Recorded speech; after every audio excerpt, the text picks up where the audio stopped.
नमस्कार दोस्तों, मैं हूं दीपक सिंह। बिग न्यूज़ की तरफ है। आज हम जिस टॉपिक पे बात करेंगे, आज हम जम्मू के कलाकारों की बात करेंगे, उभरते हुए सितारों की बात करेंगे। ऐसा ही एक उभरता हुआ सितारा सहज सबरवाल, जो कि कवि हैं, और आज हम उनसे वार्तालाप करेंगे, उनसे जानेंगे उनकी जो वो किस तरह की कवि हैं, कैसा लिखते हैं। मैं आपको बता दूं, ये 11वीं के छात्र हैं। DPS दिल्ली पब्लिक स्कूल में ये स्टडी करते हैं और ये एक कवि भी हैं। सर, स्वागत है आपका हमारे चैनल में। क्या कहना चाहेंगे आप अपने इस सफ़र के बारे में? थोड़ा सा हमें अब हमारे दर्शकों को बता दें कि हम पोइम्स लिख सकते हैं जो हम आसपास अपने देख रहे हैं, हम जो फील कर रहे हैं, हम उसके ऊपर अपनी पोइम्स, अपने थॉट्स निकाल सकते हैं। सर, ये आपने ये जो सफ़र है, ये भावना, ये प्रेरणा आपको कहाँ से मिली? ये प्रेरणा जैसे हमारे आसपास जो भी हो रहा है उसको देखते हुए कि जिस तरह का हमें एक्सपीरियंस मिल रहा है, उस तरह से हम अपने थॉट्स निकाल रहे हैं। तो आप हमें कोई अपनी कविता, जो आपकी सबसे अच्छी कविता हो, जो फेवरेट कविता हो, वो हमारे दर्शकों को बता सकते हैं? Nothing much for miners.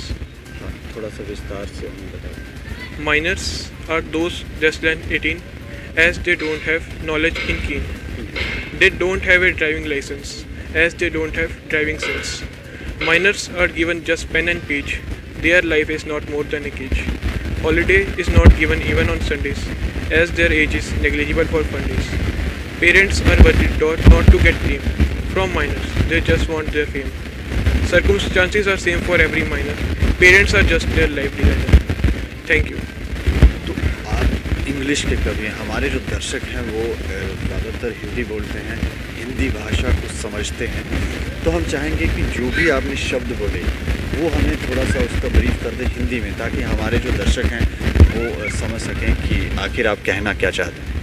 कि जो भी 18 ईयर्स से कम के एज वाले जो बंदे हैं, तो वो उनकी जो लाइफ होती है वो किस तरह की होती है, उनकी लाइफ के बारे में ये बताया गया है।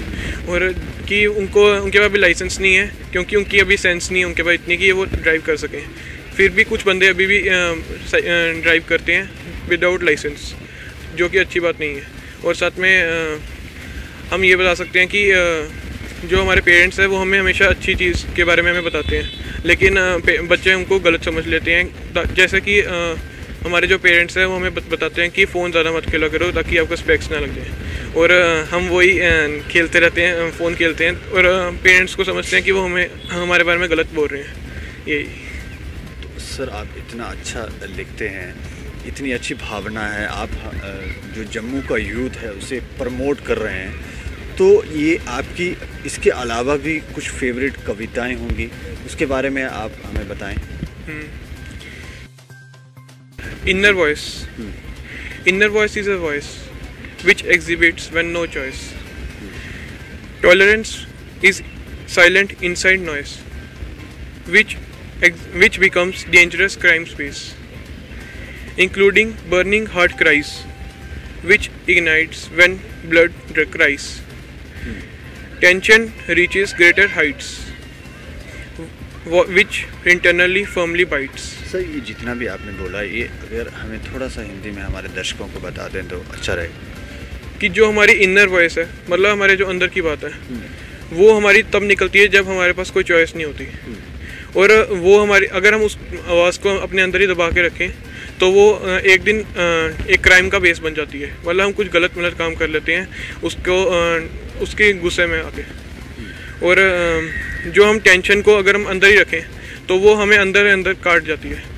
और अगर हम अंदर ही अपनी कोई गलत बात रखें तो वो हमें कुछ भी नहीं करती, लेकिन बस हम कुछ भी गलत काम कर देते हैं और हमें पता भी नहीं चलता, और हम सोचते हैं कि हमने ठीक किया है और वो हो जाता है गलत। तो इनके कहने का मतलब है कि जो भी भावना आप अंदर रखते हैं उसको अंदर मत दबाइए, उसे प्रत्यक्ष में, प्रैक्टिकल में लेकर आइए, ताकि वो आपके अंदर एक बीमारी का रूप न बन जाए। यही कहना चाहते हैं सर आप? हाँ। तो ये आप जो पोइट्री है कब से लिख रहे हैं? मैं ये पोइम्स लिख रहा हूँ जब से मैं 8th क्लास में था, तो तब से लिख रहा हूँ। तो इसके अलावा आप इनके लिए कहीं पार्टिसिपेट भी करते हैं, कहीं आपको कुछ अचीवमेंट्स भी मिली हैं? मुझे प्राइजेस मिले हुए हैं, स्टेट लेवल पे भी मिले हुए हैं, नेशनल लेवल पे भी मिले हैं और इंटरनेशनल लेवल पे भी मिले हुए हैं। तो अभी आपको जो रिसेंटली प्राइज़ मिला है उसके बारे में बताएं थोड़ा। जो भी हमें रिसेंटली मिला है वो इंटरनेशनल डिप्लोमा मिला है मुझे एक, और एक मेरिट सर्टिफिकेट मिला है पोइट्री में और राइटिंग्स में, जो थॉट्स वगैरह मैं लिखता हूँ उसके ऊपर। इंटरनेशनल। तो सर आपकी क्या माँ बाप का इसमें सपोर्ट रहा है आपको, इनको आपको आगे बढ़ाने में? पहली पोइम जो मैंने लिखी थी वो थी मदर, वो मैंने लिखी थी मदर्स डे वाले दिन, और उन्होंने मैंने वो पोइम उनको गिफ्ट की थी मेरी मदर को, और उन्होंने मेरे को मेरे पेरेंट्स, दोनों पेरेंट्स ने मुझे इसके आगे बढ़ाया कि ये बड़ी अच्छी पोइम लिखी है। उसकी वजह से मेरा कॉन्फिडेंस लेवल बढ़ गया, उसकी वजह से मैं आगे। सर हमें अंत में हम जाते जाते वही पोइम जो आपने मदर्स के लिए लिखी थी, वही अगर आप हमें पोइम बता दें हमारे दर्शकों को तो अच्छा होगा। मैं रीड करके बता देता हूँ जी। Mother, you are my pain curing, you are my thought sharing, you are my progress rising, that's why soul of mine is good. I am trying to be good. Don't worry, I am like developing wood. Your eye is only on me stood. That's why soul of mine is good. Whenever I am being scolded, you are always advising me to keep hope and not to lose hope. That's why soul of mine is good. When I am trying to be good, I am like developing wood. Without your help, I was not able to stood. That's why soul of mine is good. You are that person that blessed me like a tractor. You are my bean factor. And don't let me lose my hope. That's why soul of mine is good. To score the highest marks and to get good remarks. You always advise me to do my best. And after that, take some time to rest. That's why soul of mine is good. Thank you. Thank you sir, आपसे बात करके हमें बहुत अच्छा लगा। आप काफ़ी अच्छे कवि हैं, हमारे यूथ को, जम्मू के यूथ को आगे बढ़ा रहे हैं, उसके लिए बहुत बहुत शुक्रिया। आपसे बात करके हमें अच्छा लगा, धन्यवाद। तो देखा आप लोगों ने, जम्मू में भी प्रतिभा की कमी नहीं है। ऐसे ही उभरते हुए सितारे सहज सबरवाल से आज हम बात कर रहे थे। उनकी जो वो कवि के अपनी कविताओं के माध्यम से वो बताना चाहते हैं अपने यूथ को, उनसे बात करके हमें बहुत अच्छा लगा। ऐसे ही आगे हम किसी अच्छे विषय पर आपसे फिर हमारी मुलाकात होगी। तब तक के लिए धन्यवाद। मैं दीपक सिंह, बिग न्यूज़।